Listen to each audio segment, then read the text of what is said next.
Hi guys, video में बात करेंगे जेपी पावर के बारे में। देखिए, जेपी पावर में आज अगेन फिर से 2 से 3% की वोलेटिलिटी देखने को मिल रही है एंड पिछले अगर एक महीने में देखोगे न्यूट्रल रहा है, यानी कि कोई भी बड़ी पॉजिटिविटी या नेगेटिविटी हमें नज़र नहीं आई। हालांकि पिछले 5 दिन में पॉजिटिविटी दिखाई है, क्योंकि एक ही दिन के अंदर हमने लगभग यहाँ पे फ्राइडे के सेशन में एक अच्छा उछाल देखा था। सो यहाँ पे क्या खबर है अभी के टाइम, क्या कंपनी को लेकर कोई अपडेट है, आज करेक्शन क्यों आया? क्योंकि फ्राइडे तो भाई पॉजिटिविटी थी एंड आज अगेन मंडे को वापस से नेगेटिविटी। यहाँ पे रीज़न क्या है, क्या अपडेट्स हमें देखने को मिल रहे हैं?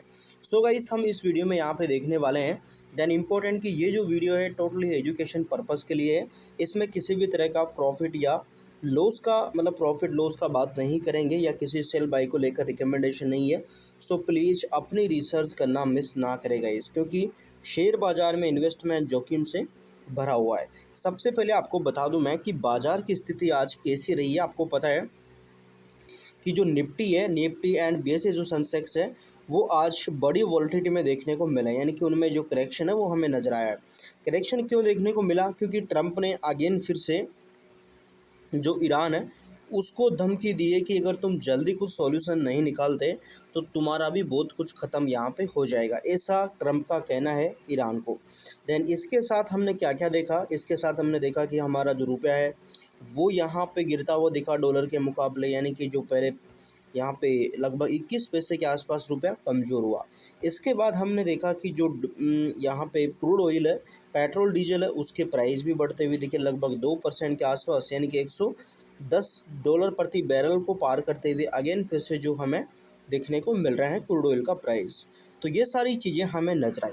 तो ऐसे में अगर बाज़ार में वोलेटिलिटी नज़र आती है तो क्या जेपी पावर जैसी कंपनियों में प्रेशर नहीं दिखेगा? क्योंकि बाज़ार तो भाई आज प्रेशर में दिखा।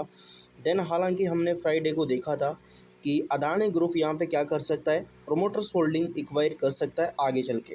कन्फर्मेशन नहीं है, नॉर्मली यहाँ पे ये एक कहा जाए तो अनुमान लगाया गया कि भाई ऐसा हो सकता है। देन यहाँ पे अगर ऐसा होता है तो कंपनी कहाँ से पिक करेगी, मतलब यहाँ पे कहाँ से कंपनी अपने स्टेक खरीदेगी? तो आई थिंक बाज़ार से।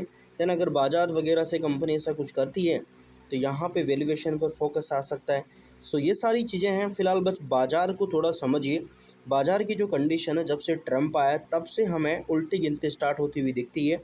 आई थिंक नवंबर 2024 के आसपास से, तब से देखा जाए हमें गाइस कुछ भी अच्छा बाज़ार में देखने को नहीं मिल रहा है। बाज़ार यहाँ पे टोटली प्रेशर ही दिखा रहा है।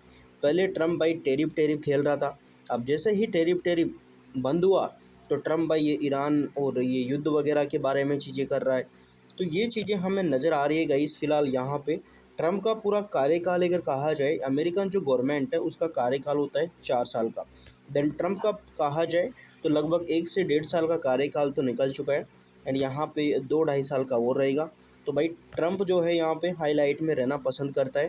देन उसका इम्पैक्ट आप देख ही सकते हैं ग्लोबली मार्केट्स एंड चीज़ों पर किस तरीके से पड़ रहा है।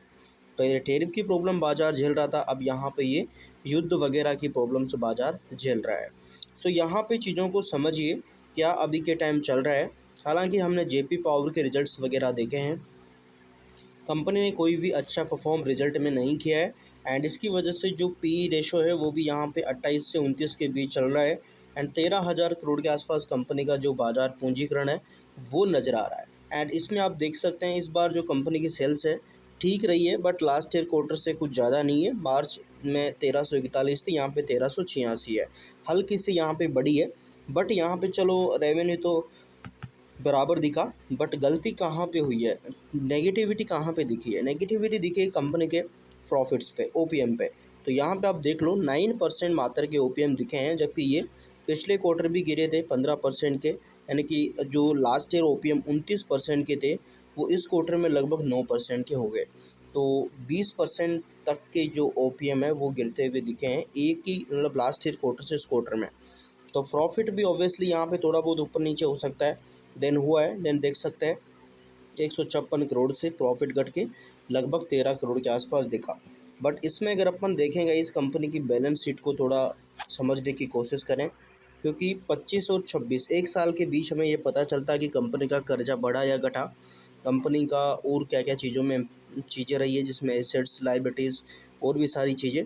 तो अगर मैं कर्जे की बात करूँ, सबसे पहले रिज़र्व की बात करूँ मैं, तो 5428 करोड़ से 5880 करोड़ के आसपास रहा है, जहाँ पे लगभग 400 साढ़े 400 करोड़ का जो रिजर्व है वो कंपनी का बढ़ा है एक साल में। इसके बाद बोरोविंग्स यानी कर्जे की बात करूँ मैं, 3778 करोड़ से 3391 करोड़, लगभग यहाँ पे क्या दिख रहा है कि हमें 400 करोड़ के अराउंड का जो कर्जा है वो घटा है। ठीक है, तो 400 करोड़ तक के रिजर्व बढ़े हैं, 400-300 करोड़ तक के, एंड 400 करोड़ तक का जो कर्जा है वो घटा है। इसके बाद एसेट्स में कंपनी ने क्या किया है, तो टोटल जो एसेट्स है लास्ट ईयर क्वार्टर 17,786 करोड़ के थे, इस क्वार्टर में 17,958 करोड़ के हो गए। तो लगभग कितना, 200 करोड़ के अराउंड एसेट्स हमें बढ़ता हुआ दिखा। तो बैलेंस शीट में अराउंड 1000 करोड़ तक का जो हमें डेटा है वो बदलता हुआ नज़र आया है। सो इस तरीके से चीज़ें हैं गाइस, देन आपको समझ आया होगा क्या चल रहा है कंपनी के अंदर। एंड अदानी ग्रुप अगर आगे चल के कुछ अच्छा करता है तो हमें देखेंगे क्या देखने को मिलता है कंपनी। बाकी गाइस अपनी रिसर्च का नाम मिस मत करेगा, क्योंकि शेयर बाज़ार में इन्वेस्टमेंट जोखिम से भरा हुआ है। एंड सो प्लीज़ अपनी रिसर्च ज़रूर करें। देन इंपॉर्टेंट कि चैनल पर नए हैं आप सब्सक्राइब भी कर सकते हैं, ताकि आगे भी आपको अपडेट मिलते रहे। Thank you for watching guys.